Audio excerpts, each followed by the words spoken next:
Our journey through the book of Tehillim, the book of Psalms, continues today. We're up to the 12th chapter. The 12th chapter is relevant to our era. Lamnatseach ala Shminit Mizmor LeDavid. For the leader on the Shminit, a Psalm of David, we discussed this many times, all the different introductions, presumably relating to some sort of musical way.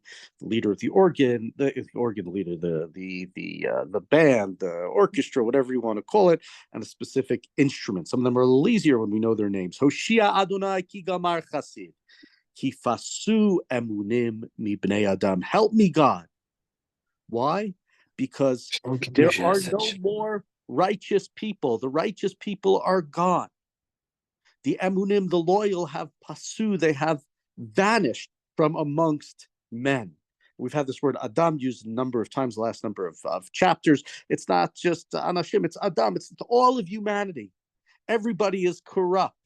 There's nobody who's loyal, there's nobody who's faithful. And how do they show that lack of faithfulness? Shab yidabru ishet re'ehu sfat chalakot belev yidaberu. They speak lies, like in the Aseret Hadibro, Lo tisad Shem Hashem Elokecha Lashav, that same word, right? Don't speak lies.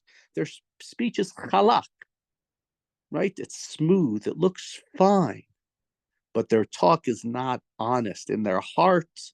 And Lev means something that's internal. This is not about an emotion or a heartbeat. This is about being duplicitous, acting one way, talking smooth, but having a different way in reality. Continuing in verse 5, Yachreit Adonai kol siftei chalakot lashon midaberet gedolot. May God cut off all of these flattering lips, every tongue that speaks arrogance. And this has been a theme of the last number of chapters, the way people speak. Yesterday's chapter, we talked about the sins and the evil plots that were underneath the tongue, hiding. And here again, the mouth, the tongue, the thing that people are saying. Continuing verse 5, Asher amru l'lashonenu nagbir sifatenu itanu mi'adon lanu. And much like in the last chapter, by our tongues we will prevail. With our lips, who can be our master? Yesterday's chapter, specific God, there's no God. God's not watching. Not God, it's not Doresh. That was what was said in chapters 10 and 11. And here, we don't say the same word as refer specifically to God, but Mi Adon Lanu, who is our master, presumably.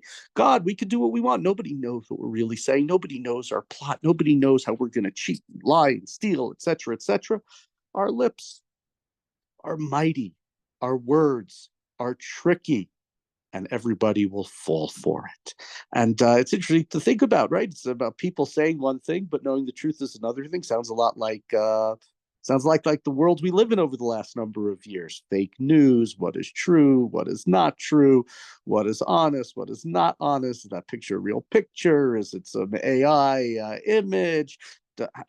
Lots of questions about what is truth. And it's very difficult to decipher. Continue verse 6. Mishod aniyim me'enkat evyonim ata akum yomar Adonai. Ashit biyesha yafiach lo.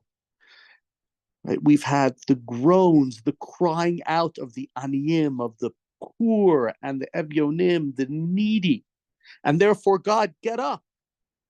And God says, I will act now. I will help, God says. So, right, so we've had up to this point, up to verse 5, we've had the author, David Elimelech, Mishorer, saying, look at these terrible people and look at the way they're acting, and they get away with it, and they lie, and they cheat, and they steal. And here in verse 6, go to a second section where God says, I'm going to do something about it.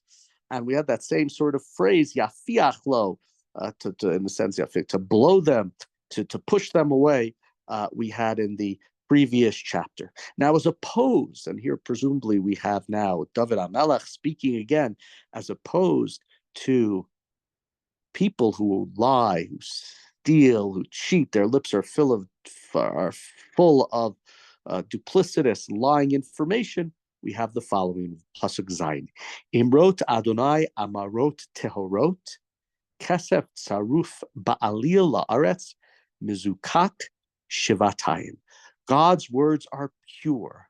They're like silver purged in a crucible, and they are refined 7 times. They are refined sevenfold. And this is a verse that's cited in different places, showing the beauty of Torah, that the words of God are pure. And why 7 times, unclear, but Sheva, the word 7, has to oftentimes do with a shvuah, an oath, something that you could say, as opposed to earlier, the beginning of the chapter. How are people speaking? They're saying things that are shav. They're lying about things. God's words are a shvuah, which of course they sound similar, but they mean a shvuah, not just a week and not just the word 7, but an oath. God's words are truthful. You can swear on them. Ata Adonai tishmereim titzrenu min hador zu leolam. God, keep them, right? Keep those who are poor, protect them, support them, and guard each one from this age forever. Sort of a strange phrase, min hador zu leolam. We would think it means from this generation. Protect us from this evil generation, from these liars, from these cheaters, from these duplicitous people. But min hador zu leolam, the commentators say it means for dor can also mean forever. So it means forever and ever. It doesn't just mean from this generation forever. Those who understand this meaning from this forever and ever, as a different way of understanding it. Continue in verse 9. Saviv rishaim yithalachun. Krum zulat livnei adam. On every side, the wicked roam. When baseness is allowed and is praised amongst men. So here at the end of the phrase, David, God says he's going to answer. Presumably he's going to answer. There's this last phrase, seems to say that God has not yet answered, that what is beloved is the lying, the cheating, the stealing, the fake news, to think about the way that people act, the way that people speak, think about and how some of that is beloved. Some of that is, even though people are saying horrific, terrible things, and everybody, cheers wildly, right? You want a Palestinian state? Great. A Palestinian state doesn't mean you have to chant that all Zionists should be dead or whatever other things you could, and people cheering stuff of that sort. And so live at a time where information is difficult to decipher, what is true, what is not true. People say things, they know that they're lies, they're putting it out there anyway. And so it's a chapter that seems very relevant to the lives that we are unfortunately leading in this aspect these days.